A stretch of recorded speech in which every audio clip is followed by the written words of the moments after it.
Okay, we're going to go ahead and get started with the September Ttcda meeting.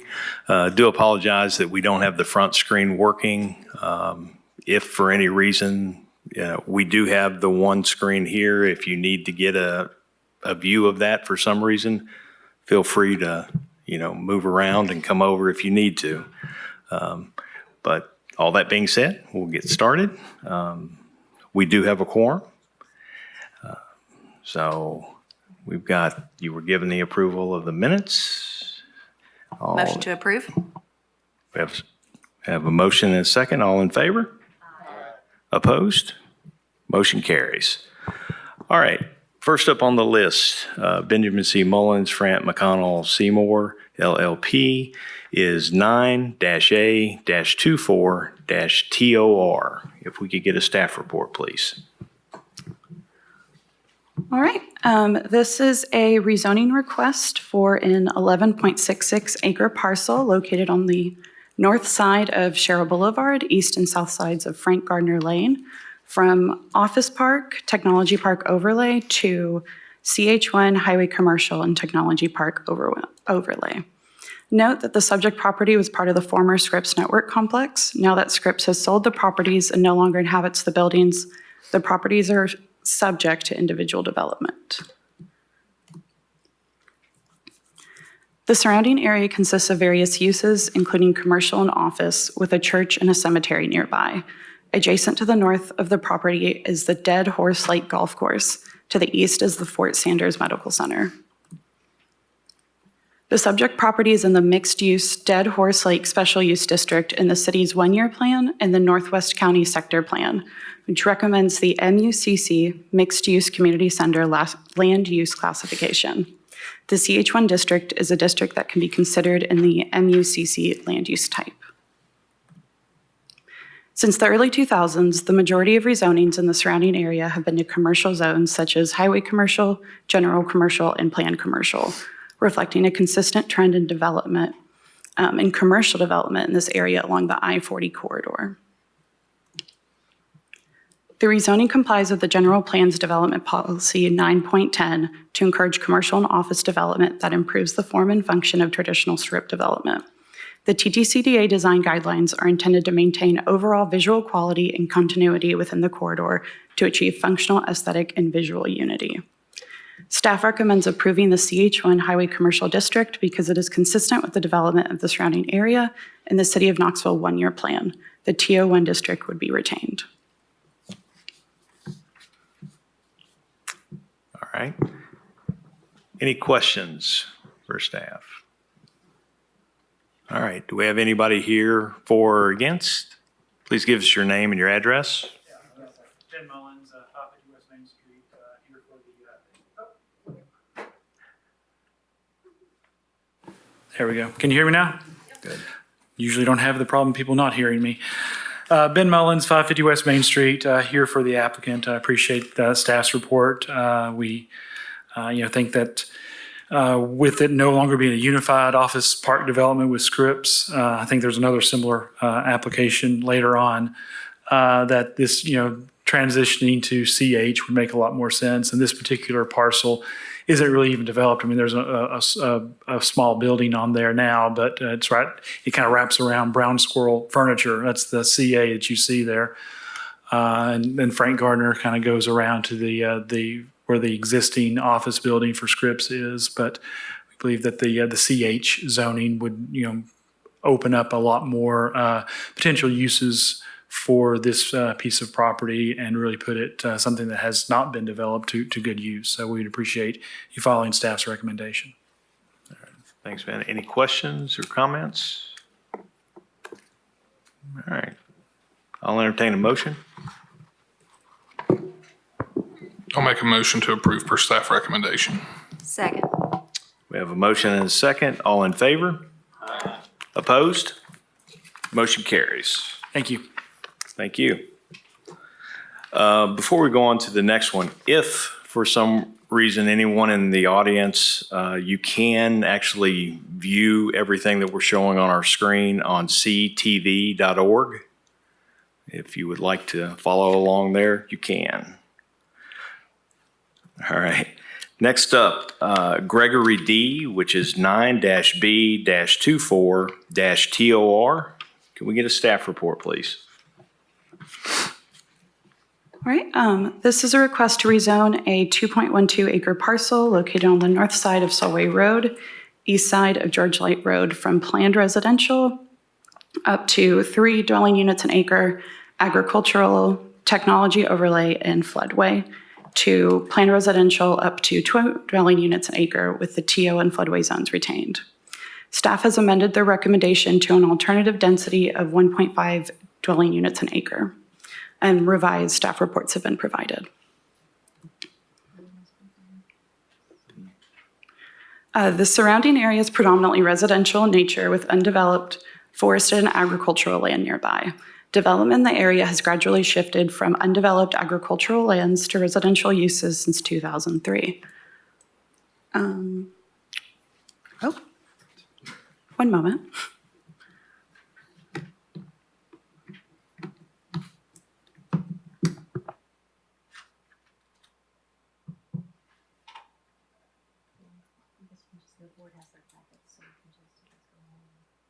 Yeah, you can continue. Okay. This trend in significant development began with a 63-lot subdivision constructed 934 feet north of the subject property in 2004. Since then, 4 additional single-family subdivisions have been built within 0.31 miles of the subject property. Nearby amenities include the Solway Park, which is 50 feet west of the subject property, and Beaver Creek, which runs along the eastern lot line of the property. The place types for the subject property are suburban residential, hillside protection, and stream protection. The rezoning complies with the Comprehensive Plan's Implementation Policy 2 to ensure that new development is sensitive to existing community character. The lot sizes and uses allowed by the PR zone at a density of 1.5 dwelling units an acre are consistent with other residential development in the area. The housing mix permitted with the requested density aligns with the preferred housing mix and styles in the SR place type. The planned residential zone is intended to encourage more imaginative solutions to environmental design problems. According to the slope analysis, the subject property is situated on a steep incline abutting Beaver Creek, with 25 to 40% slopes and above 40% ranges. The subject property is also partially in a FEMA floodway and 105-year floodplains. Floodway protections are meant to mitigate the impacts of development on the waterways, and any proposed site plans will be required to comply with the Knox County Stormwater Ordinance. Staff has amended their recommendation to a density of 1.5 dwelling units an acre due to the environmentally sensitive nature of the site and its proximity to Beaver Creek. The 1.5 dwelling units an acre density could yield a maximum of 3 lots, whereas the requested 2 dwelling units an acre could yield a maximum of 4. The alternative recommendation is still consistent with the surrounding area, which consists of single-family dwellings and planned residential zones with varying densities between 1 to 4 dwelling units an acre. Staff recommends approving the PR zone with up to 1.5 dwelling units an acre because it is consistent with the comprehensive plan and the surrounding development. The TO and floodway zones would be retained. Are there any questions? Any questions for staff? Thank you, Mr. Chair. I have a question. So how many acres are actually buildable of this lot? It really would depend on how much of that is in the floodway. We don't have an exact measurement of that. I can get that information for you later, but I don't have it with me here. We have a parcel data that includes the part that's in the water, so it's hard to say. There is 2 separate, when you pull it up on KGIS, there's 2 separate readings. One of them says 1.7 acres. So Right. presumably it's somewhere around in that area, but not for sure. Just because if it's clustered, then that density is going to be higher per acre and possibly not conform with existing development. My other question was, what do we know what the intended use is? Because Solway is very dangerous. I get calls all the time about Solway and traffic accidents through there. So and also it looks like PR is partially related in suburban residential. So there could possibly be qualifications for conditions when it gets to planning commission or county commission, correct? Okay. Do we know what the intended use? I guess I have a question too. Would there be an additional exit off of Solway Road, or is this determined later, or would they have to get off of George Light? Is this determined later? Or? Yeah, so right now we're just looking at the rezoning of the property. The applicant has stated they intend to do 3 single-family homes there, which is the other reason we kept it at the 1.5 to keep it at that 3, but the access isn't, we don't have site plans yet. That'll be the next stage. So you're saying there's about 1.7 buildable after the flood? Yeah, so if you look up the property on KGIS, it will give you the acreage. In this instance, there's 2 separate numbers that are listed. It says 1.7, and I think the other one was like 2.85 or 2.7, something like that. Presumably, it's got that 2 on there because of the water, but we haven't done a measurement ourselves to see like what area of that property is within the water and what area of that property is actual land. So maybe my math is not good, but if there's 1.7 buildable and we're saying 1 unit per 1.5 acres, how is there going to fit 3? Because because we weren't sure how much was in the water and how much was on the land, we looked at the whole thing, the whole parcel. Because that's typically how we do the densities by parcel. We don't, unless we carve it out as part of the request, then. So they could it's end up included. putting 3 on 1.5 acres That's correct. with this approval. That's correct. That's how the PR design is designed. It allows you to cluster around those types of Right. things. So it's pretty, it happens quite Just frequently. wanted to make sure I understood. Thank you. So right now, I guess that'd be the western side. It's already zoned at PR at 3, right? Okay.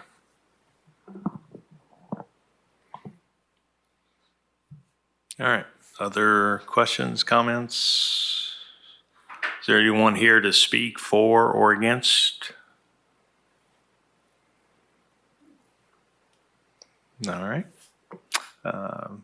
No other comments? I'll entertain a motion. I'd like to make a motion to approve per staff recommendation. Second. All right. All in favor? Aye. Opposed? Motion carries. Okay, moving on down. Jim Fritz, which is 9-C-24-TOR. Could we get a staff report, please? All right. This is a request to rezone an 11.41 acre parcel on the north side of Sherrill Boulevard, east of Frank Gardner Lane, from Office Park and TO1 Technology Park Overlay to CH1 Highway Commercial and TO1 Technology Park Overlay. Similarly to 9-A-24 TOR, the subject property was part of the Scripps Network complex and is subject to individual development. The surrounding area consists of an array of uses, including commercial and office. There is a church and cemetery nearby, and it's adjacent to the Dead Horse Lake Golf Course, and the Fort Sanders Medical Center is directly to the east. The subject property is within the mixed-use special district, Dead Horse Lake Special Use District, in the city's one-year plan and Northwest County Sector Plan, which recommends the MUCC, Mixed Use Community Center, land use classification. The CH1 district is a district that can be considered in the MUCC land use type. The CH1 Commercial Highway District is intended to provide for higher intensity commercial uses of a predominantly auto-oriented character. The subject property is accessed via Sherrill Boulevard, a major collector street that, as such, is intended to accommodate and move higher volumes of traffic to and from Pellissippi Parkway. The proposed CH1 district would allow for flexibility in the reuse of the former Scripps Network campus. Additionally, several individual properties in the area have been developed under the CH1 zoning. The rezoning supports the General Plan's Development Policy 1.9 to help identify and recruit businesses that can benefit from the technology corridor's access to surrounding amenities. The flexibility and allowed uses in the CH1 district encourages the reuse of an established campus situated at an ideal location for economic growth within the technology overlay. Staff recommends approving the CH1 district because it is consistent with the development of the surrounding area in the City of Knoxville's one-year plan. The TO1 district would be retained. All right, any questions? Thank you, Mr. Chair. I just have a general question. I see we're still referencing sector plans. At what point will we move to place types or referencing the comprehensive plan? Yeah, so I didn't look at the slides ahead of time, so that's our mistake for adding it on there. We are still getting the information at the time of application intake because our communication services department uses that when we're looking at the analysis of census data and things like that, so that we're comparing apples to apples with years past. So that data is going to continue to be collected. So that's why it's on the application, but we should not be including it on the slides or referencing it. So my apologies. That's okay, thank you. So it's never actually, mind. It's in the city. yeah, I was just going to say it's in Okay. the city limits. Sorry about all that. No, that's okay, thank you. All right, any other questions for staff? All right, anyone here to speak for or against? I'm Mark Payne with MBI Companies, here on behalf of Jim Fritz and Apex Bank. And if you have any questions, I think Ben pretty much covered everything, but if you have any questions, I'll be happy to answer. All right, thank you. All right. No further discussion. I'll entertain a motion. Motion to approve per staff recommendation. We have a second? Second. We have a motion and a second. All in favor? Aye. Opposed? Motion carries. All right, next up on the list, if I mess the name up, I do apologize ahead of time. RCIP Horobet, which is 6-C-24-TOB. If we could get a staff report, please.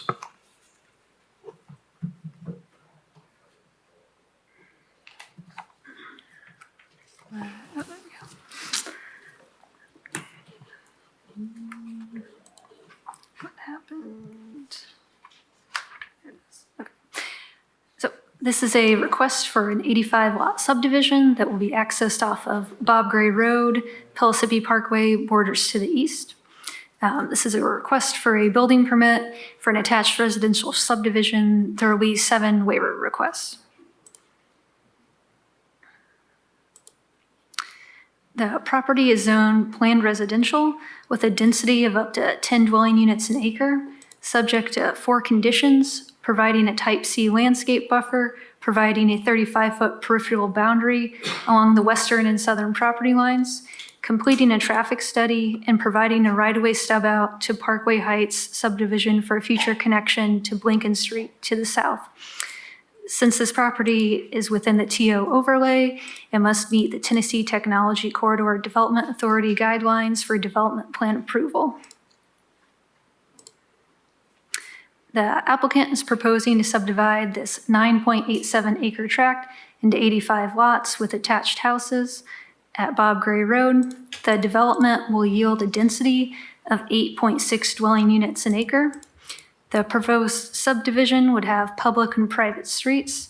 The main spine, which is comprised of Road F at the Bob Gray entrance and Road A to the south, will be public roads. Road A will end at the shared property line with Parkway Heights, the townhouse subdivision abutting the proposed development to the south. The Parkway Heights subdivision shows Blinken Street right-of-way terminating at the shared property line, but the street is not built out to the full length. A temporary turnaround is being proposed until the time that the development is completed, at which point the connection between Road A and Blinken Street will be created.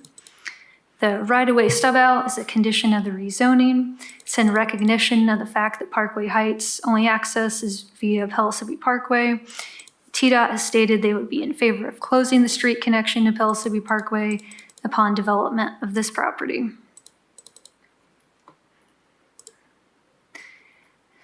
The attached houses are on individual lots, and the applicant is requesting waivers for the ground area coverage, the floor area ratio, and impervious area ratio.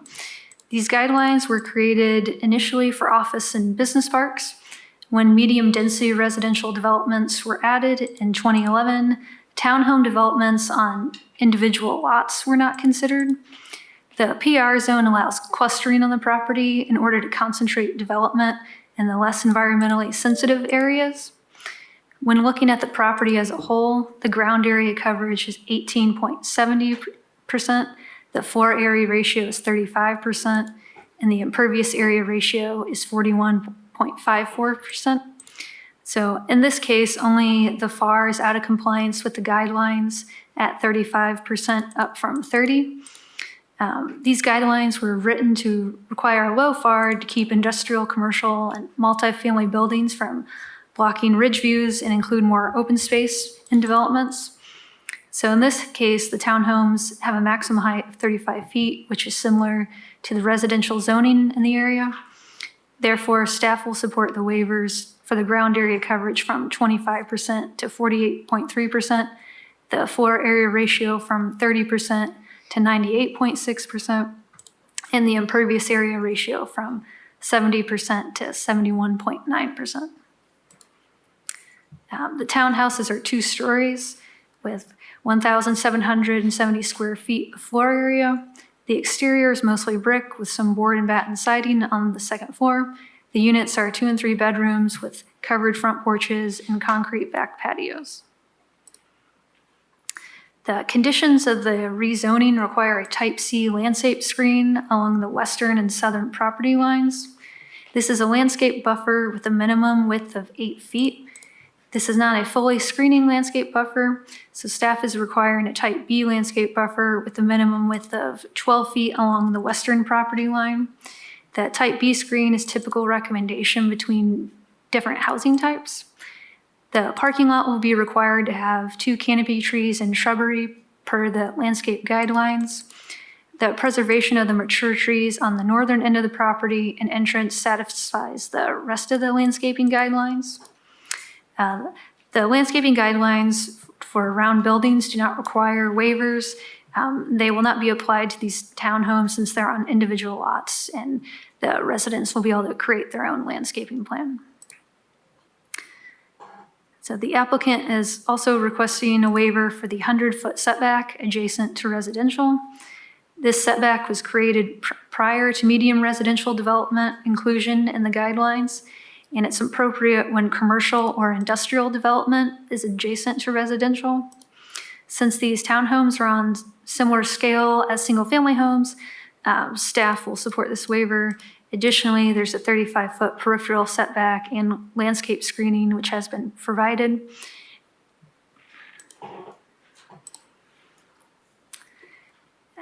Additional and more stringent standards are applied to the hillside protection area within the technology overlay.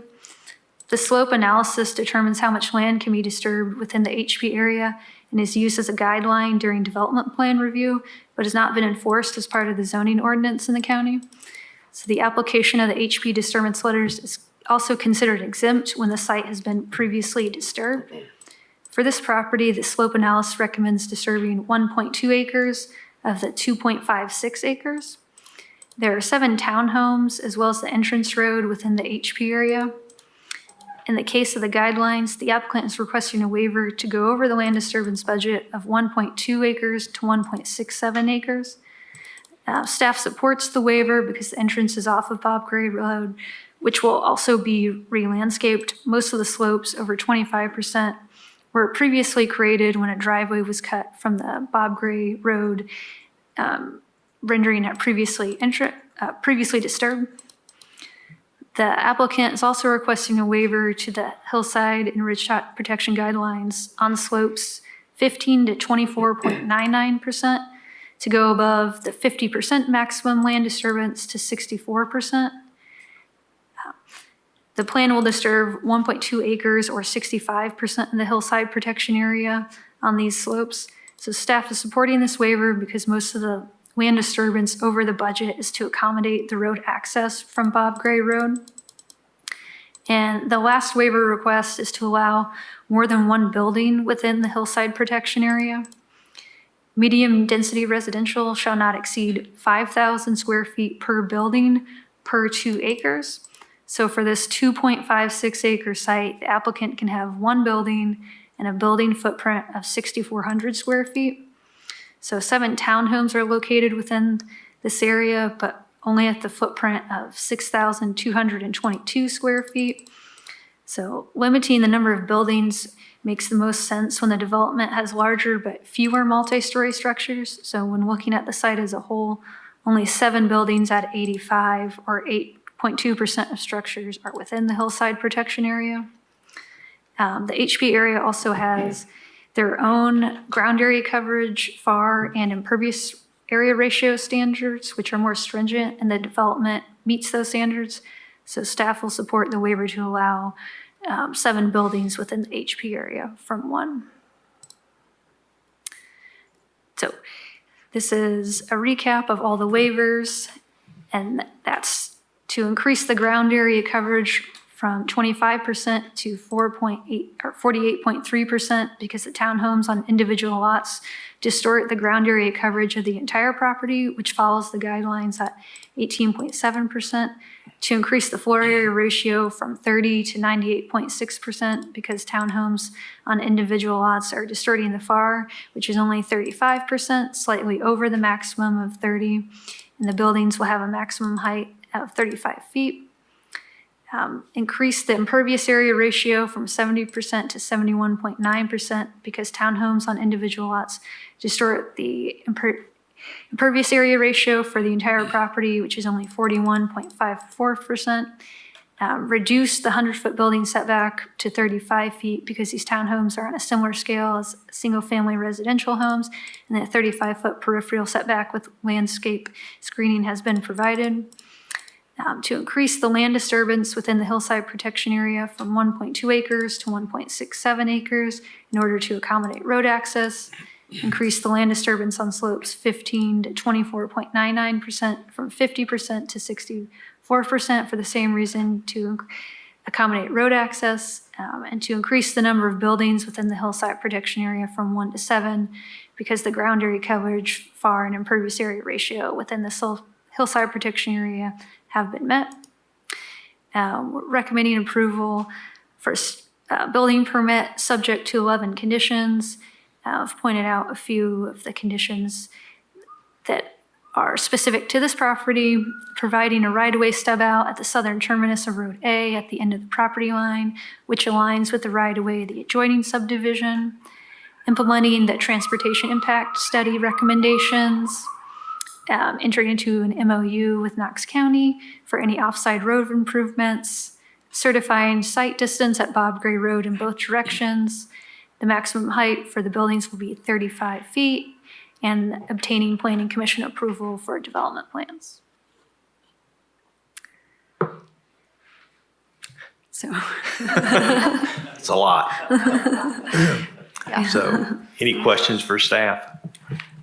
Mr. Chair, I was just going to say before I have questions, if we could go ahead and hear from the applicant and then those here who are here to speak on this agenda item.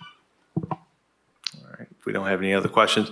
On this, just so we're mindful of everyone's time, want to make sure whether you're for or against, we would like to limit for and against to approximately 5 minutes so if you're in a large group, everyone can speak, but if you can keep your total time to 5 minutes, that would be great. So. I'm Ben Mullins, 550 West Main Street. I'm here for the applicant, Arsit Horvit. Appreciate staff's work on this. You notice that the file number on this is 6C24 TOB. It was supposed to come before this body back in June. There's been a lot of work, a lot of dialogue, a lot of communication with Mr. Quist and the neighbors back here about their concerns, and with staff. I mean, this is an odd piece of property sandwiched between Pellissippi and Highview Acres. It's a challenging piece of property, which is, you can see, with the waivers that are required for this, that it does take quite a bit of creativity and engineering to be able to make a piece of property like this work. When this came through for rezoning, it was initially recommended for 12 units an acre, which was consistent with the Parkway Heights there to the south. We agreed to the conditions and to go down to 10 units an acre. Our initial plan came through at actually 94 units with access to Bob Gray. There then became some concerns that we would not be able to acquire the site distance for Bob Gray. And Engineering Public Works for the county then suggested that perhaps we look at alternative accesses, which in hindsight was a mistake. And it got a lot of people concerned about it, understandably so. I mean, you wouldn't, there is a stub out to Highview on Boynton Drive, but I've been in that neighborhood. I've driven through there. It's not really appropriate to route traffic from this development through Highview. And so we went back and worked really hard on trying to work on the engineering to make sure we can get the access to Bob Gray. And you can see the road, in order to make it work, I mean, most of the topography is there to the north part of the property. And to be able to get the site distance required for Bob Gray, you've got to come along the western edge and then and curve it back, and you're disturbing a little bit more hillside than you normally would. But that's really the only way you can make access to this property work with having access to Bob Gray. And we, one of the conditions is a memorandum of understanding. We have a traffic impact analysis. There will need to be some improvements. There may need to be additional improvements if the right-of-way to Pellissippi, if TDOT ever closes that right-of-way, and then Parkway Heights is then allowed to move their traffic through our development to get access to Bob Gray. And there probably will need to be more improvements there. But we've worked really hard. I've had several conversations with Mr. Quist. We've tried to address their concerns. We've taken those concerns and sat down with staff and how can we address this? I think, even though the zoning condition was a type C buffer, making it a type B buffer, and we're able to move the properties back to be able to get that 12-foot continuous screening for the type B buffer along the western boundary, and maintaining that 35-foot peripheral boundary there along that edge, really, keep the character of our neighborhood and their neighborhood kind of separate. And we really appreciate that. I mean, there's, in looking at these guidelines, and staff pointed it out, and when they were first adopted in 2005, they didn't have any jurisdiction over residential, especially this type of townhome, medium density residential. In 2011, when they acquired jurisdiction and those guidelines were applied, they really weren't tweaked appropriately to take into account residential development. You see that a lot with the floor area ratio, because that doesn't, you have more than one floor, that doubles your floor area ratio, and that's fine for a big warehouse. It's going to be one floor, and you don't want the floor area to be too high. But when you have, multi-story, even 35 feet, a two-story, residential development, that floor area ratio can get out of whack pretty quickly. So,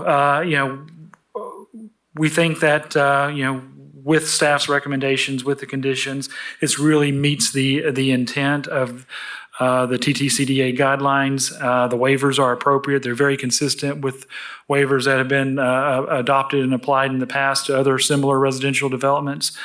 And that way we think we've been able to address most, if not all, of the concerns of the adjoining neighbors there in Highview. I know there may be some people here to speak to that, but we would ask that you follow staff's recommendation and approve this per staff's recommendation. Thank you very much. Thank you, Mr. Mullins. Appreciate it. Okay. All right, give us your name and your address, please. Brian Quist, 800 South Gay Street, Suite 2121. Greetings. I own property in the Highview Acres subdivision. I'm also a practicing attorney next door in Plaza Tower. I think Mr. Mullins captured everything, and I think the staff report captured everything, which was that the Highview Acres subdivision is it's west of this development, and late in the spring the idea was floated of wouldn't it be a great idea to route traffic through my subdivision, and that was discussed, and I think everybody's in agreement that it was a horrible idea. The report of staff recommendation received this morning addresses that. It says in several places access is going to be through Bob Gray Road, and that's fine.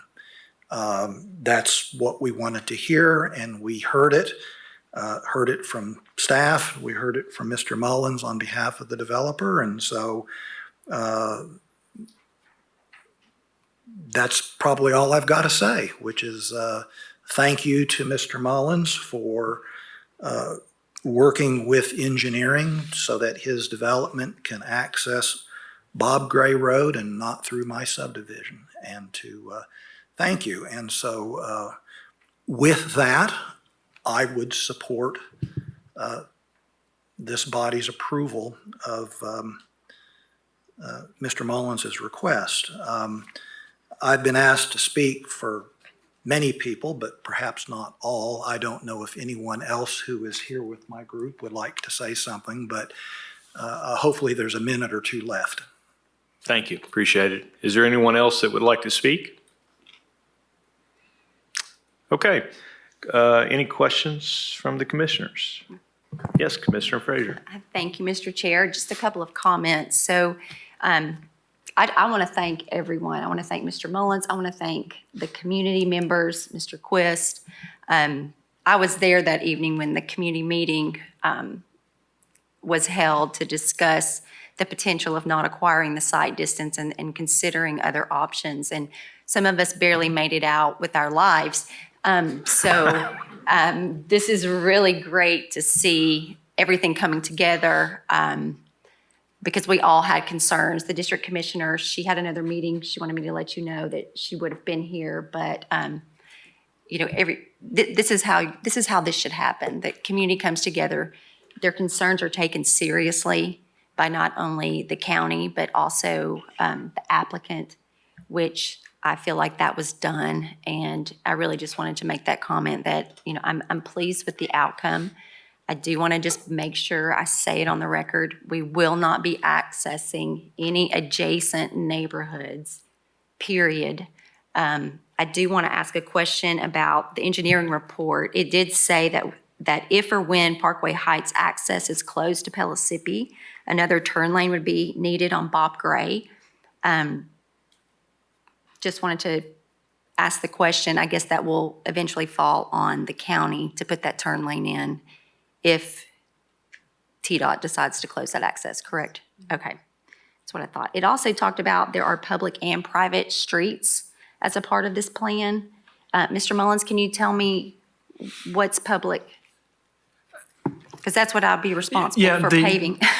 Sure, and we went back, the intent for all the streets was initially to be public. Public streets have some more stringent requirements than private streets, which made trying to make all the moving parts of this kind of come together very, very difficult. So the main concern, and Mr. Harbin, David Harbin is here as well, he could probably explain this a lot better than I could. The main concern the county had was to make sure that if Parkway Heights is going to access Bob Gray through our subdivision, that they have a public street to do so. So that thoroughfare coming back through from the south and going all the way up and around, that will be a public street maintained by the county. The stub out streets from that, and I may be oversimplifying this, if I am, please correct me, Mr. Harbin, but those are going to be private streets that will be maintained by the HOA. Okay, thank you, that clears it up. Oh, and there's also a private street for the parking. We were able to, Okay. That's for on-street parking here. the private area for on-street parking. We were one of the things that I don't think Mr. Quist was concerned about was additional parking, extra parking. We were able to accommodate that through some of the private streets as well. All right, thank you. Thank you. All right. Any other questions, comments? All right, being none, I will entertain a motion. Motion to approve per staff recommendation. Second. All right, we have a motion and a second. All in favor? Opposed? Motion carries. Thank you, everyone. Appreciate that. All right, next up on the list, Stuart Anderson, George Armour, Ewart Architect, which is 9-A-24-TOB. If we can get a staff report, please. This proposal is for a new office warehouse that's 24,309 square feet, approximately 24 feet tall. The 2.49 acre site is at Dutchtown Road interchange with Pellissippi Parkway. There is one driveway access on Discovery Lane.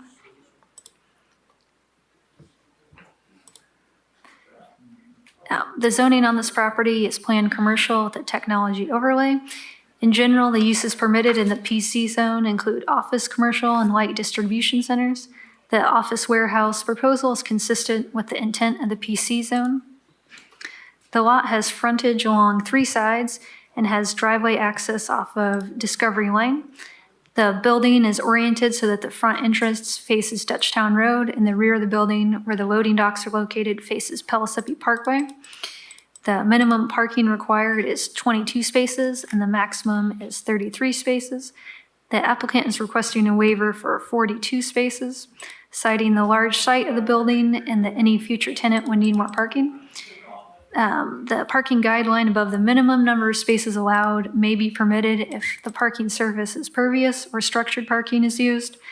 The applicant does not wish to provide any pervious spaces at this time. There is a KUB gas line where the detention pond is located, but the applicant is in discussion with KUB, and this can be figured out during permitting. And they have been advised that this could require another approval by Ttcda and the Planning Commission. The applicant is requesting a waiver to the 20-foot landscaped yard on the Pellissippi Parkway side. So, as I said before, this has 3 fronts. There's one on Discovery Lane, Dutchtown Road, and Pellissippi Parkway. And along Pellissippi Parkway, there is an existing tree line with a berm.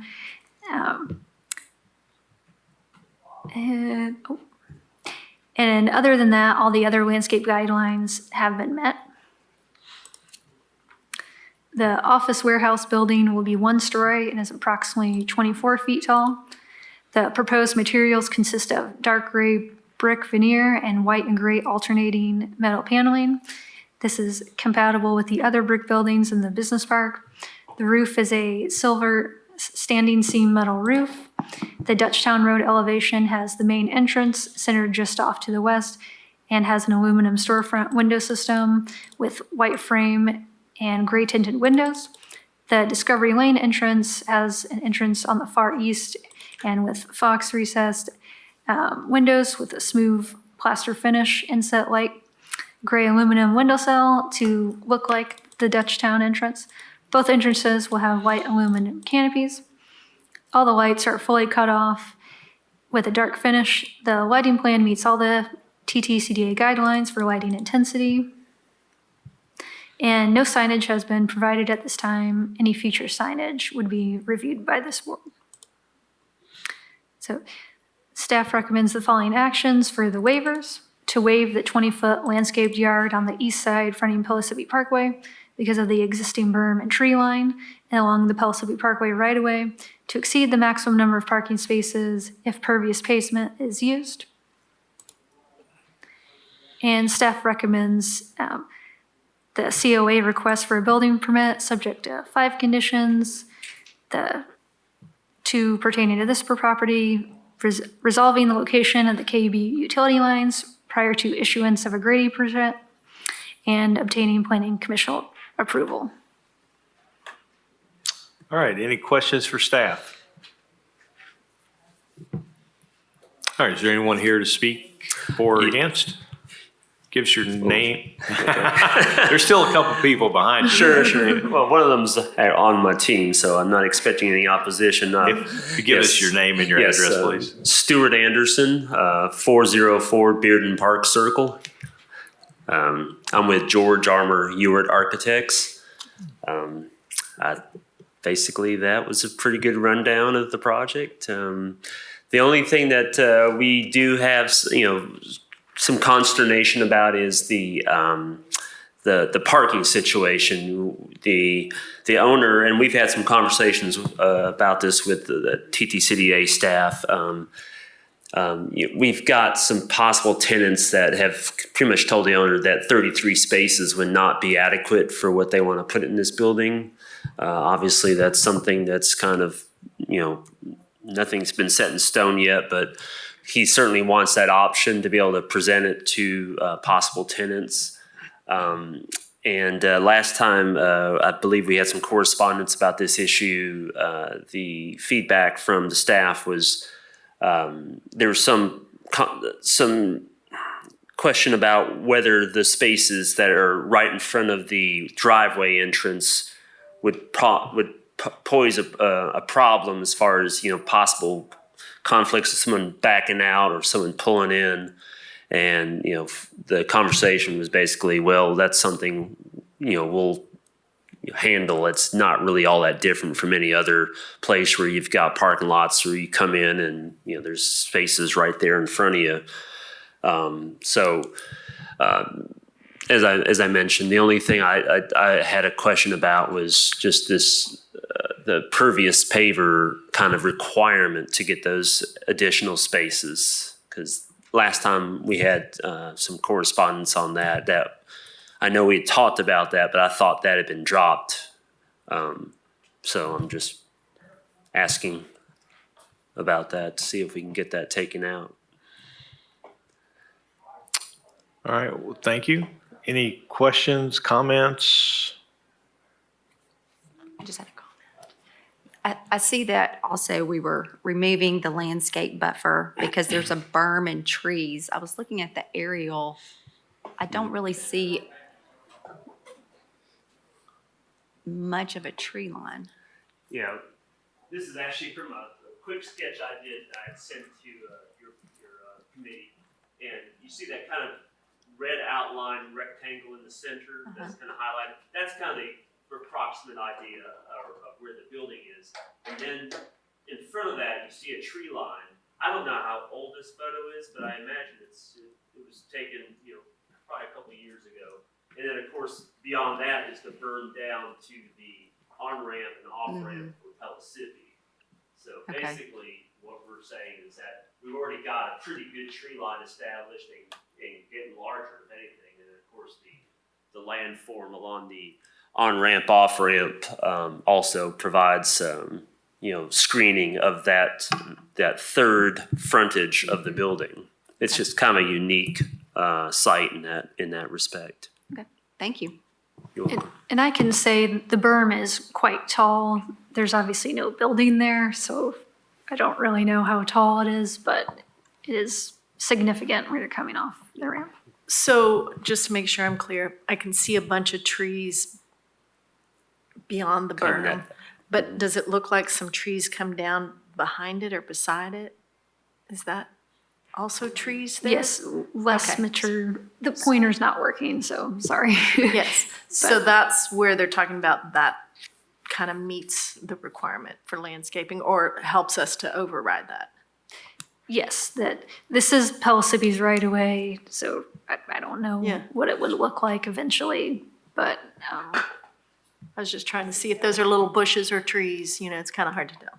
Yeah, those are actually legitimate trees on that line. It obviously gets thicker in the upper right-hand corner of that photo, but Which is not any part of the property we're discussing now. Those thicker trees are in Right, front of something else. it's- I got you. it's probably that very back corner. It's not the part that would be screening, but certainly the trees in the berm are in our minds sufficient. So where did the 9 additional spaces and the pervious pavers, where did the 9 was a request from yes, applicant or? that's what their site was showing was Yeah, that's 42 spaces. The maximum was 33. So I just suggested, if you don't have a hardship, this is how some people have met the requirement in the past. I think water does need to be a concern. I mean, isn't that the whole reason we have the parking requirements is runoff? And so pervious does seem to make sense. So I'm just asking a question. He could pave the same area, right? And not stripe 9 spots and no, I'm being serious. That's a good question. And so I'm not sure how putting striping down for 9 spots really changes the fact of the runoff. So my question is, does it change the size though? I mean, are we saying that they're making it bigger because of the 9 spots, or are they just literally saying they're gonna stripe more spots? All we're saying is we understand, the reason that, why parking restrictions are in this area. We're trying to reduce the amount of stormwater runoff that we get occasionally.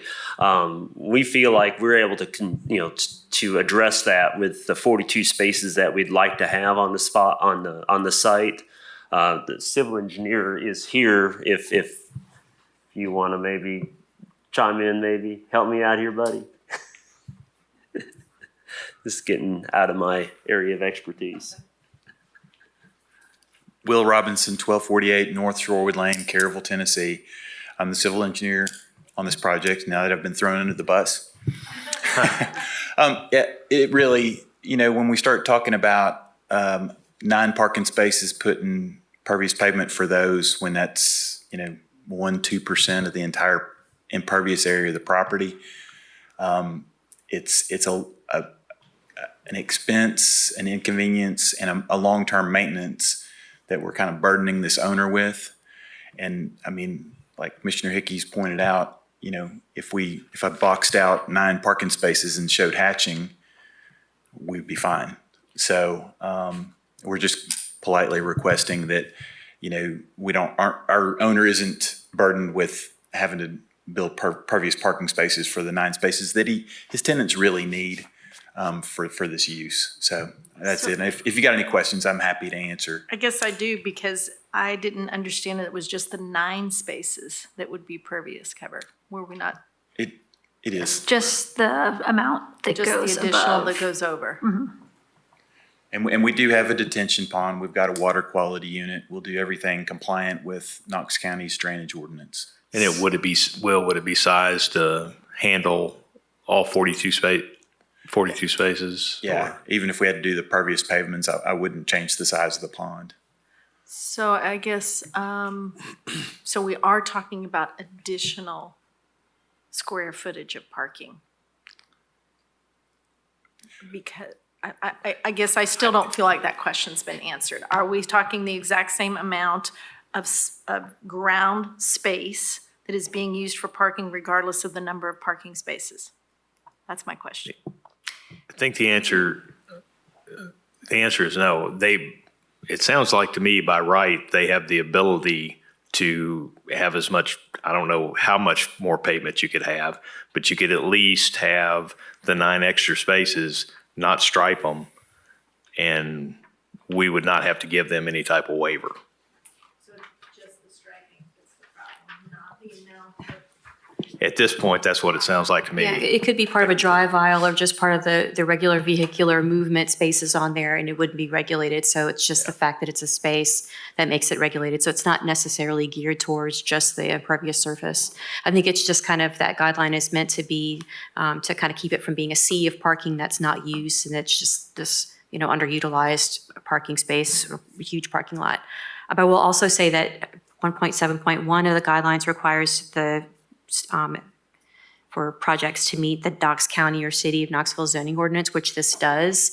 So historically, this board's been a little bit more forgiving in terms of parking waivers because it meets one of the other ordinance. So there, you do have that ability. I will say the impervious area ratio right now is at 62% and the maximum is 70. So I'm not sure how many spaces that would be, but I'm guessing 9 spaces would still meet the impervious area ratio.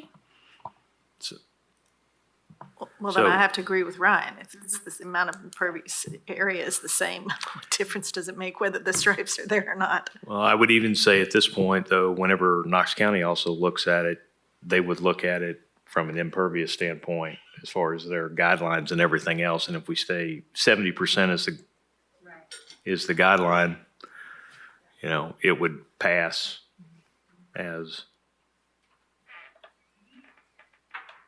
Yeah, I think we would have commented if there was a big space that looked like it was parking, that they were just, like, what is this additional area?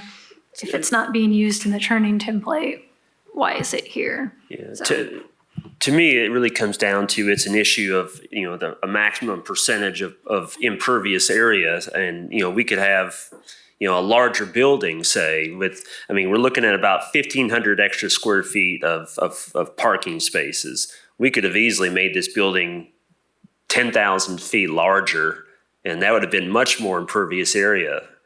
So to me, it's really, whether it's building or parking spaces or whatever, that should really be the criteria. Not, to me, parking spaces is kind of I think a bad application of trying to do an honorable thing, keeping stormwater runoff down, but it could have very well have been a larger building too. So, okay. Stuart, thank you. Will, thank you. We have any other questions or comments? All right. I will entertain a motion. Motion to approve per staff recommendation. Do we have a second?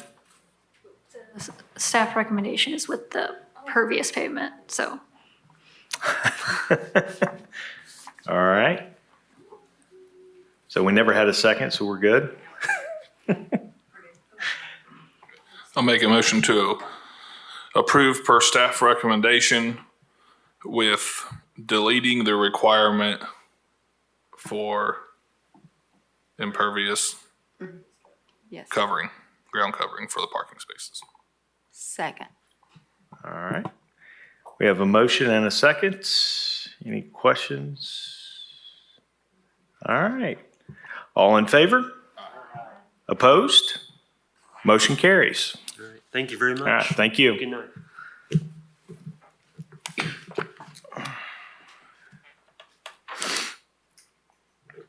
Okay, on to other business. I'm going to turn it over to Michelle. I think we have a, Yeah, we need a report on the COA for an administrative approval. yeah. I'll go through this one pretty quickly. So this is for a building permit at Cherahella Boulevard, north of Hardin Valley Road. This is for a hydrogen infrastructure addition to ORNL's National Transportation Research Center. And it's going to be outside behind the building. The zoning is BPTO. Specifically, this hydrogen infrastructure is to install a trailer. They will excavate to install a retaining wall alongside of it, install a concrete landing pad and equipment pad, additionally adding some jersey barriers and a 6-foot tall fence. And then they will also trench and route a hydrogen piping line across the parking lot into the facility. So the tube trailer is pushed farther back in the final design, which is on the right here. And this will further minimize the visual impact and to maintain a drive lane for fire, as well as access not to impact current traffic patterns. And removing the existing infrastructure to have new equipment go in a similar place will minimize visual changes. There's minimal landscaping that will be removed, and the street view will remain the same. COA was issued on August 7th. Or All right. not adjournment yet. All right, thank you very much. Appreciate that.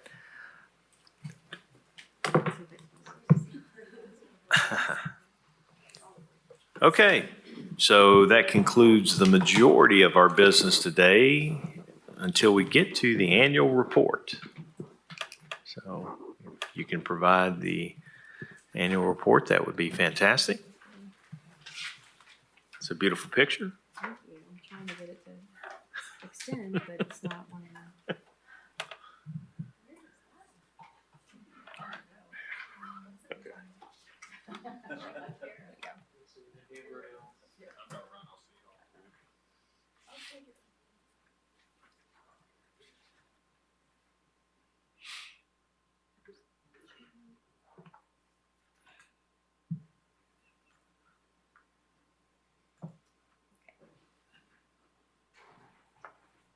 Laser pointer. Oh wait, you said it didn't work. Okay, so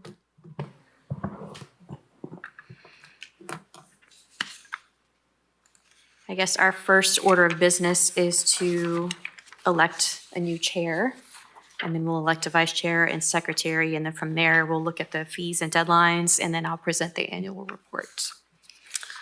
So with that said, I will take nominations for the chair for the next year, 2025. Somebody feel free. I would like to nominate Kevin That's not what I meant. if he would agree to serve again as our chair. Do you consent to the nomination? Yes, I do. Okay. Any other nominations? Okay. Well, there you go. I've got a second. Any discussion? All those in favor say aye. Okay, great. Kevin is once again chair. I'll turn it over to you for vice chair and secretary. All right, thank you. Thank you, everyone, for the vote of confidence. So, yeah. Yeah, I'm not sure about that. So now we've got the election of the vice chair. I'll open up the floor for nominations for the vice chair. I would like to nominate Ryan Hickey. And he did state that he would be willing to serve again. Okay. Do we have a second? All right, any other? Nobody wants to challenge Ryan? All right, all in favor? All in favor? All right. So Ryan will be the vice chair. We'll give him the good news afterwards. I know that he will be jumping for joy. So what else we have? Is that it? Secretary. Secretary. Is it on here? Or- Okay. Open the floor for nominations for secretary. This can be a designee, so if you all prefer, you can designate the executive director of Knoxville, Knox County Planning to continue to fill this role. Who fills the role currently? Knoxville, Knox County Planning. So we do that on behalf of Okay. the executive director. I would like to nominate Knoxville, Knox County Planning. All right. And I will second that. All right. Is there any other nominees? Anybody want to do it? All right, all in favor? Aye. Opposed? Motion carries. Okay. Turn it back over to Michelle. Okay, you guys have in front of you the fees and deadline sheet for 2025. So that's basically just keeping the meeting date as it is. It's the Monday preceding the Planning Commission meeting, and then the deadline is 6 weeks prior to the Planning Commission deadline that Monday. So if you look down the deadlines, it occurs on that schedule, except for May 27th. You'll see it's got the double asterisk, which means it's on a Tuesday due to the holiday schedule. And then there's two meetings that have different meeting schedules. One of those is the, again, the October meeting that occurs during fall break. So it's a week prior, which makes it like this month. It occurs in September instead of October, but it's because it's a week prior to that. It's tied to the Planning Commission meeting, so that's kind of unforeseen. You can't really change that. The November 10th meeting is on a Tuesday due to the holiday schedule. So those are the three instances where we do not fall within that normal calendar. But you guys, per the administrative rules and procedures, have to vote to approve this. So, I have a question. Yes. When was the last time the fees were raised? 2 years ago. 2 years ago? And how much did they go up? Not very much. It was, I think, the grading and building plan, I think, went up $50. The sign plan, similar, or maybe even stayed the same. I think we did an administrative review, got bumped up. So not all of the fees changed, but they were pretty minor. So are we the ones that set that? Mm-hmm. So a lot's changed in 2 years. Everything's gone up. Mm-hmm. I look at the amount of time you guys put into this stuff. Yeah. Do you have a recommendation for the fees? We can go back and take a look at it if you all like, and we can present that to you next month.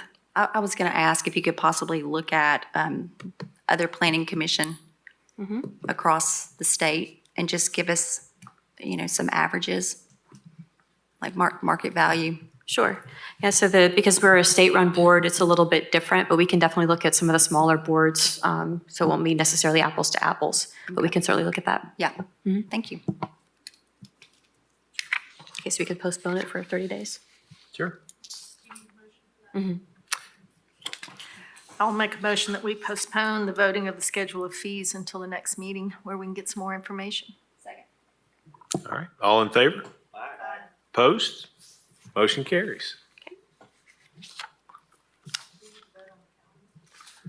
No, it's all kind of all together. So next we're moving on to the annual report. This is just a quick review of what you all did, what this board looked at last fiscal year, so July to June, from 2023 to 2024. So all told, there were 12 building permits that the Ttcda board approved, 17 sign permits, 5 rezonings, that included 28.41 total acres. So there were 34 cases during the last 10 fiscal years, or 34 cases, which is pretty in line with what you all have done during the last 10 fiscal years. This pink line across here is kind of, if you're looking at where we ended up this year. So there's a few cases that, or a few years that were below that, a few years that, just a couple of years that were above. So we're fairly in line with what's normal for the board. Building permits decreased slightly from 1912, so it's a little lower, but still fairly comparable to the previous 10 years. It's not an alarming drop. Again, you can see the line going across, and most years it's above, but it's not too far off. Sign permits increased from 14 to 17, higher than most of the past years, and that's, I think, indicative of business turnover. So sometimes when you see a sign, it's a new sign. Sometimes it's included with a site plan, and then sometimes it's a business that's maybe moved or gone out of business or moved somewhere else outside of Ttcda, and then a new business coming in. So I think it's kind of indicative of that. So, sometimes we have so even though we had 34 cases, one of the types went up, one of the types went down. So you can see that there's kind of a push and pull between the sign permits and the building. So usually when buildings are up, signs are down. When signs are up, buildings are down. So there seems to be a correlation there. So it's like one year the buildings come through, the following year once it's not a tenant anymore, like the tenant's determined, then the sign comes through. So that seems to be the pattern.